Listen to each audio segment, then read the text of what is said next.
Hey, Coach, welcome. So glad you found us on YouTube. Let me know how I can help. As you can see, I've won lots of championships.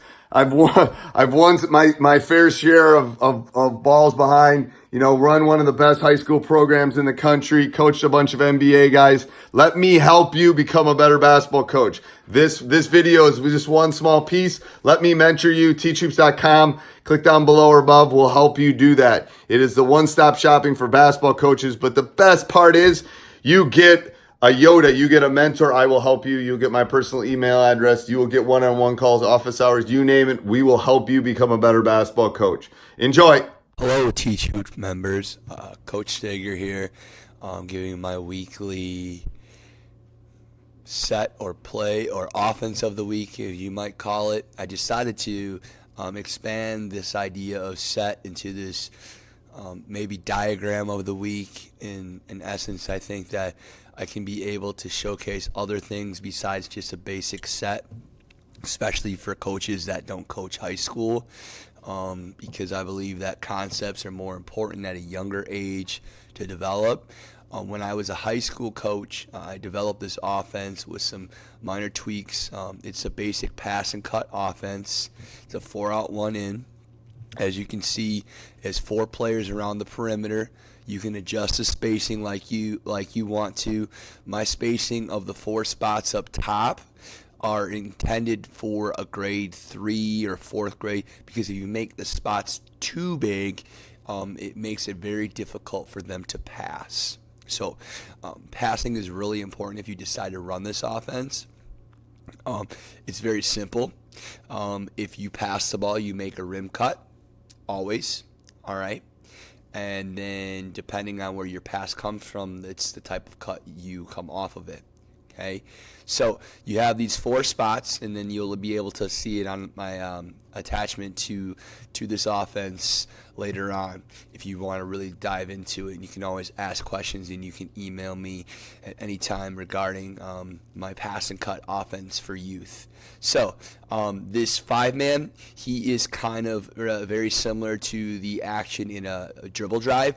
He is not constantly following the ball. He is actually going the opposite side of the ball to create areas for dribble penetration for the players with the ball.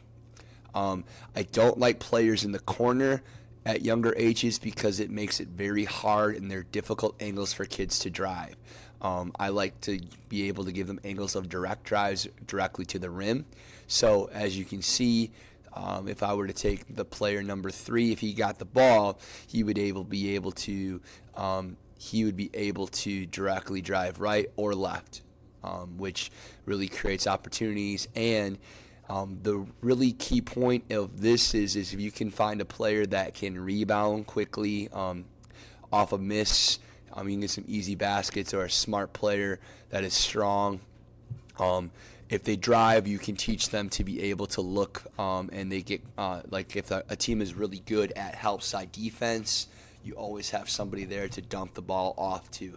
So it's a modified version of a little bit of dribble drive with some of the action, but it's far more passing and cutting.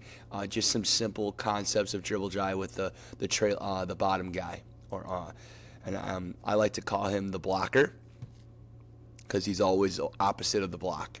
And then I almost like to call these the movers, or you can give any terminology that you want. So in this sequence, the 1 would pass the ball to the 3. And remember, this is a motion or a basic continuity offense. But it's not so much a continuity because there's different reads and reacts off of it. So I would consider it more of a read and react offense. As you can see, if the ball is moved from a top side to the bottom side, okay, a top pass to the bottom, okay, you're always going to make a rim cut, and you're going to empty opposite side of the ball. Now, this is really diagrammed in a sense so people can see it, but 3 and 4 almost happen a little bit and simultaneously once the one gets a good piece of the lane, or we call a lane cut. Every time you pass, you're making a lane cut or a step into the lane. which I think is very easy for kids to learn basketball terminology and then learning concepts instead of set plays that they can build off as they get older as a basketball player and more experienced. The one would obviously cut opposite of the ball, but remember, the next page, once that player kind of gets through the lane, 4 and 2, or your players that are the other two spots here, would make a cut into the lane and replace into the next spots. And I'll show you right now. As you can see, both players, one is already up here. I just do that because then it shows that this one is occupying 2 space. 2 and 4 are going to make a lane cut in, and then they're going to pop out. Now, why do I do that? Because players can learn to read and react off of these cuts. Say players are starting to cheat, okay, and you have 5 who's opposite of the ball, you have an opportunity for space here to allow these players to cut. And so they make a lane cut, and then they pop out if they don't get the basketball. And then you have your 4 spots occupied, and the ball is still here. Now, if the ball is moved, let's say that the 3-man decides to, obviously he can't do anything here besides drive or pass. At 4th and 5th grade, I wouldn't really suggest anybody shooting this long range of a shot. So he goes from a bottom to top pass. So a bottom to top pass, I always talk to kids about a top to bottom pass is very simple. They make a rim cut, and then they go back to where they came from. Okay, so bottom to top pass, you cut to the lane, and you go back to where you came from. Okay, to create space and movement continuously.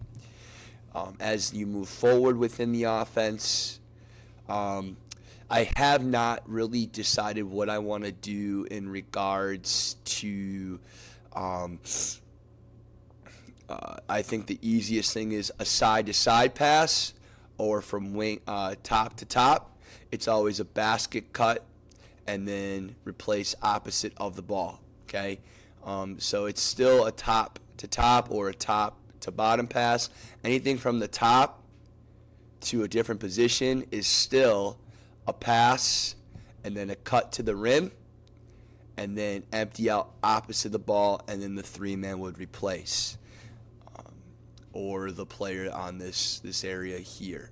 Now, then if you look continuously, then the 5-man would rotate opposite of the block.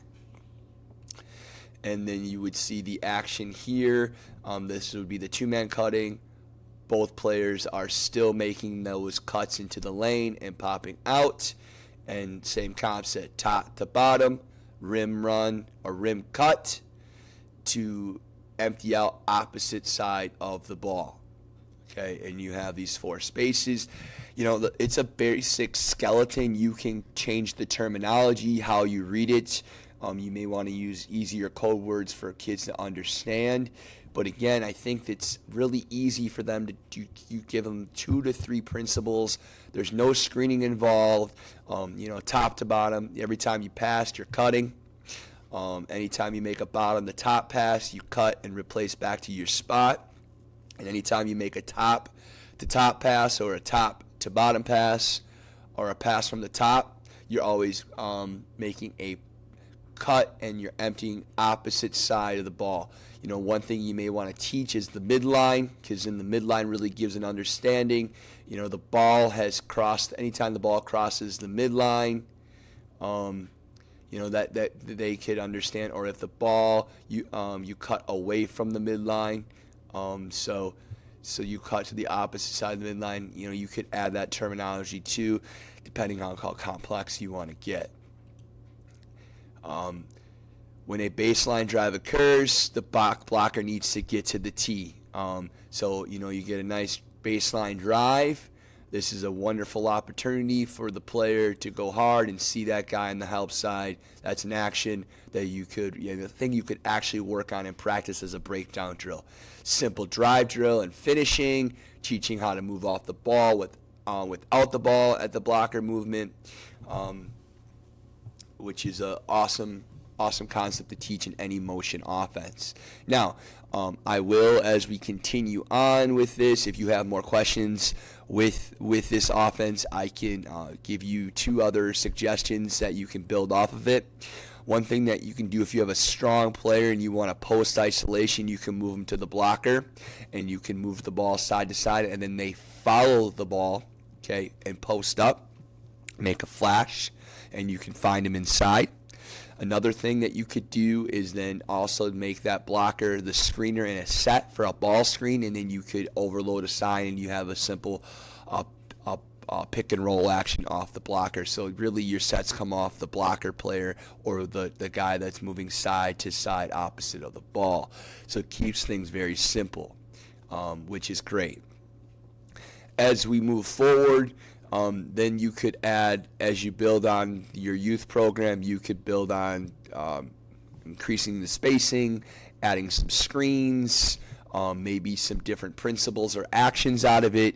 But I think this is a great general offense, anything from 4 to 6th grade, or it could be a general offense even in upper middle school, heck, even high school, at points where you just need some good movement and cutting, and it's simple, and it really teaches kids how to read and react in the game. So that is my youth offense, cut, pass, and cut, 4 out, 1 in. And thank you for viewing my presentation. Have a great day. Keep teaching hoops. Bye. Hey, Coach, I'm glad you enjoyed that video. Let me know how I can help you become a better basketball coach. Teachhoops.com is one way that I can do that. I have coached at every level, won lots of championships, lots of rings. Let me know how I can help you become a better basketball coach on and off the court. So check out Teachhoops.com for that.